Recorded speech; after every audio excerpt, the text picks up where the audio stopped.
राजू नाम का एक मिट्टी के बर्तन बनाने वाला था। वो मिट्टी के हर प्रकार की चीजें बनाता था। उसके घर में उसमें बहुत सारे जानवर पाल रखे थे, जैसे कि कुत्ता, बकरी, बहुत सारी मुर्गियां, और ये सभी जानवर उसने अपने घर के पीछे वाले हिस्से में रखे हुए थे।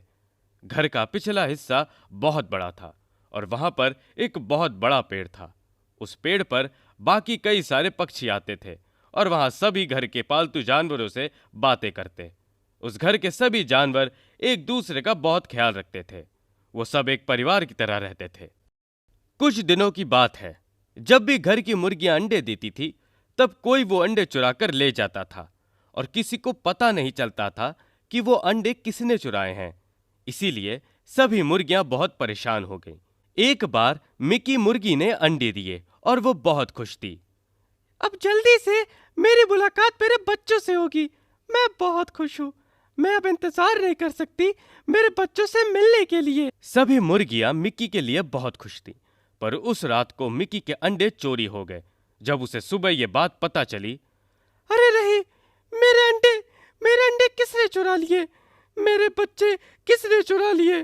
कोई पता करो, कोई ढूंढो, मेरे अंडे किसने चुरा लिए हैं? ये कहकर जोर जोर से रोने लगी। बहुत ढूंढने पर भी मिकी के अंडे नहीं मिले। किसी ने किसी को ऐसा करते देखा भी नहीं था और किसने चुराए होंगे ये भी कह पाना मुश्किल था। घर के सभी जानवर बहुत परेशान थे। अब बाकी मुर्गियां सतर्क हो गई। वो बहुत सावधानी बरतने लगी। अपने अंडे को बचाने के लिए वो रात भर जगती थी, पर कोई फायदा नहीं हुआ। जब भी कोई मुर्गी अंडे देती, उसके कुछ दिन बाद ही रात को वो अंडे चोरी हो जाते थे। इसी बीच सोनू मुर्गी जल्दी ही अंडे देने वाली थी। वो पहले से ही अंडे चोरी होने की बात से बहुत परेशान थी। उसे अपने अंडे किसी भी कीमत पर बचाने थे। सोनू मुर्गी बहुत सोचने के बजाय भी उसे अपने अंडे बचाने का कोई रास्ता नहीं मिल रहा था। इसीलिए बहुत दिन रात परेशान रहती थी और कोई रास्ता ढूंढने के बारे में सोचती रहती थी। अब उसका अंडे देने का समय नजदीक आया हुआ था। उस रात को राजू कुमार ने उसने बनाए हुए मिट्टी के मटके घर के पिछले आंगन में आके रख दिए। वो बहुत सारे थे और उससे आधा आंगन भर गया था। सोनू मुर्गी उन लड़कों को देखकर अपने अंडों के बारे में सोच रही थी। तभी उसके दिमाग में एक आइडिया आया। क्यों ना मैं अपने अंडे इन्हीं लड़कों में से एक मटके में रख देती हूँ। ये बहुत सारे लड़के हैं, उसमें तो कोई अंडे को नहीं ढूंढेगा। बस यही मेरे अंडे को बचाने का आखिरी जरिया है। और उसी रात को सोनू मुर्गी उन लड़कों में से एक मटके में अपने अंडे देती है और वो छुपाकर रखती है। दूसरे दिन सुबह सुबह घर के पिछले आंगन के बड़े से पेड़ पर काला कौवा आकर बैठता है। सोनू मुर्गी जल्द ही अंडे देने वाली थी। पता नहीं क्या हो गया, मुझे तो बहुत भूख लगी है और यहाँ किसी मुर्गी ने अभी तक अंडे नहीं दिए। इतने दिन इनके अंडे खाकर मजा ही आ गया। बेचारे बहुत परेशान हो गए ढूंढते ढूंढते कि किसने अंडे चुराए, पर अभी तो भूख लगी है। तभी वो देखता है कि सोनू मुर्गी ने अंडे तो दिए हैं। वो पेड़ पर से ही अंडों को ढूंढने की कोशिश करता है, पर उसे वो अंडे नहीं मिलते।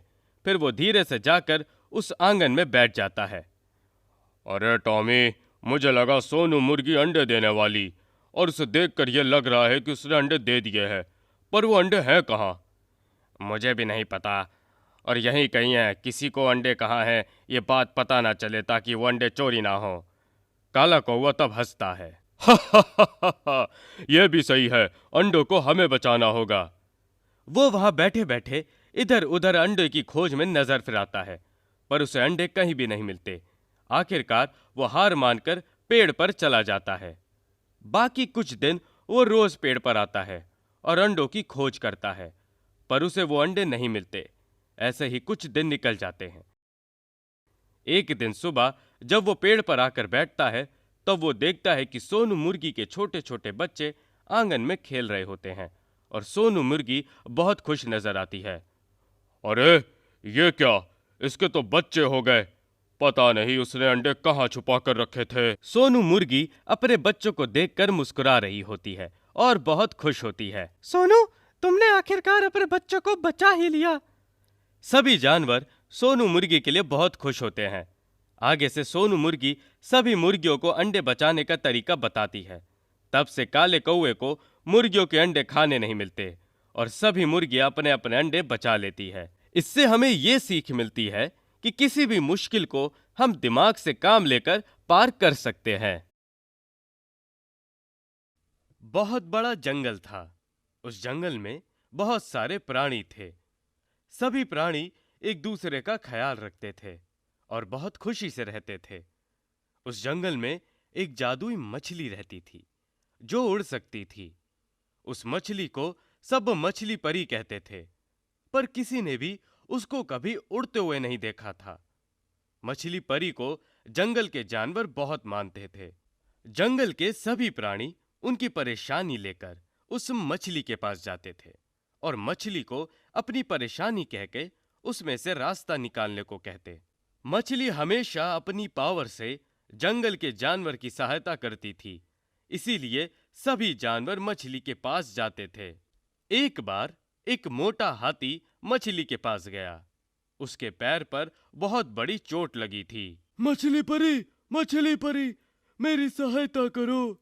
क्या हुआ, बताओ। मछली परी, मेरे पैर में बहुत बड़ी चोट आई है। उस वजह से मैं चल भी नहीं पा रहा और मेरा पैर बहुत दर्द कर रहा है। मेरी सहायता करो और ये चोट ठीक कर दो। मछली परी ये बात सुनकर कहती है, क्यों नहीं। ये कहते ही मछली परी अपनी आंखें बंद करती है। तभी तालाब का पानी हिलने लगता है, मानो तूफान आया हो। तब तालाब का थोड़ा पानी हाथी के पैर से गोल गोल घूमता है। मछली परी अपनी आंखें खोलती है और सब शांत हो जाता है। हाथी अपने पैर की तरफ देखता है तो उसकी चोट ठीक हुई उसे नजर आती है। ये बात देखकर मोटा हाथी बहुत खुश हो जाता है और कूदने लगता है, इधर उधर दौड़ने लगता है। आपका बहुत बहुत शुक्रिया मछली परी, मैं आपका ये उपकार कभी नहीं भूलूंगा। और वहां से निकल जाता है। उड़ती परी के पास एक बार एक बंदर गया।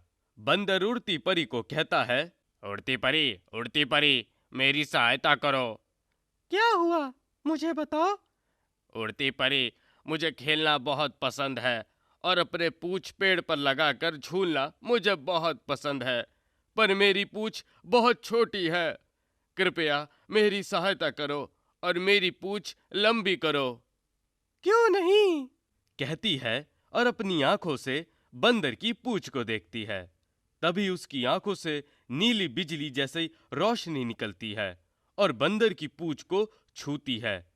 तभी बंदर की पूंछ बहुत लंबी हो जाती है।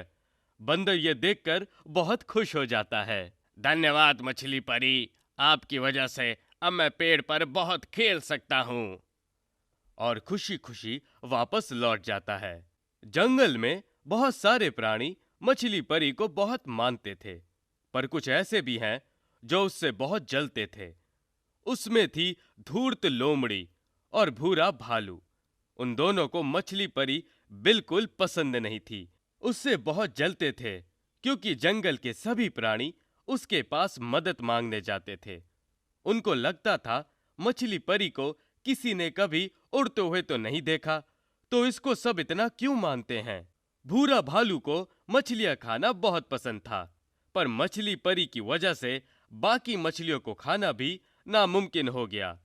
जंगल के प्राणी मछली खाने नहीं देते थे, इसीलिए उसे मछली परी का बहुत गुस्सा आता था। दोनों मिलकर मछली परी को खत्म करने का प्लान बना रहे थे। मैं तो उस मछली को 1 सेकंड में पकड़ सकता हूँ, उससे मैं कच्चा चबा जाऊंगा। क्या नहीं, बस एक बार हमारे हाथ लग जाए। झूठी कहीं की, उसे किसी ने उड़ते हुए कभी नहीं देखा और कोई मछली कभी उड़ नहीं सकती।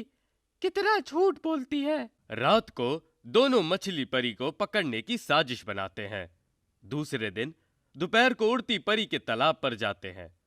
लोमड़ी तालाब के बाहर कोई आ तो नहीं रहा है, ये देखने को रुकती है और भालू तालाब के अंदर उतर जाता है। कुछ ही देर में उसे मछली परी नजर आती है। वे अकेले ही तालाब में घूम रही थी। मौका पाते ही भूरा भालू मछली परी को पकड़ लेता है और तालाब से बाहर आता है। उसे ऐसा पकड़ा हुआ देखा दोनों भी हंसने लगते हैं। मैं तुम्हें अब कच्चा चबा जाऊंगा। और कभी झूठ नहीं बोल पाएगी।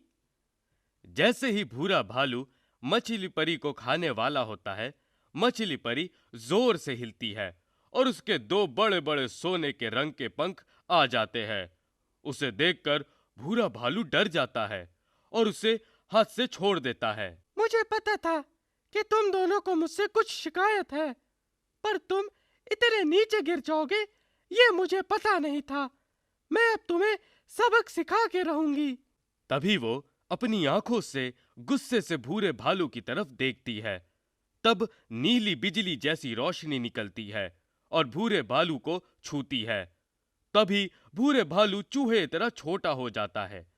ये देखकर वो बहुत घबरा जाता है और फिर लोमड़ी की तरफ देखती है। फिर से वो नीली रोशनी आकर लोमड़ी को छूती है और धुर्त लोमड़ी इतनी मोटी हो जाती है कि ठीक से चलना भी मुश्किल हो जाता है। हमें माफ कर दो, हमें माफ कर दो, मुझे कृपया पहले जैसा बना दो। मछली परी, मैं आगे से तुम्हारे बारे में कभी कुछ गलत नहीं सोचूंगा, मुझे पहले जैसा बना दो। मुझसे बहुत बड़ी गलती हो गई मछली परी, मुझे माफ कर दो। आगे से ऐसा कुछ नहीं करूंगा, मुझे माफ कर दो। और जोर जोर से रोने लगते हैं। जंगल के जानवर आ जाते हैं। दोनों की हालत देखकर उन पर हंसने लगते हैं। मैं तुम दोनों को इतनी जल्दी माफ नहीं कर पाऊंगी। तुम कुछ दिन अब ऐसे ही गुजारो और कुछ दिन ऐसे ही रहो। और निकल जाती है। भूरा भालू और धुर्त लोमड़ी ये देखकर रोने लगते हैं, पर कुछ फायदा नहीं होता।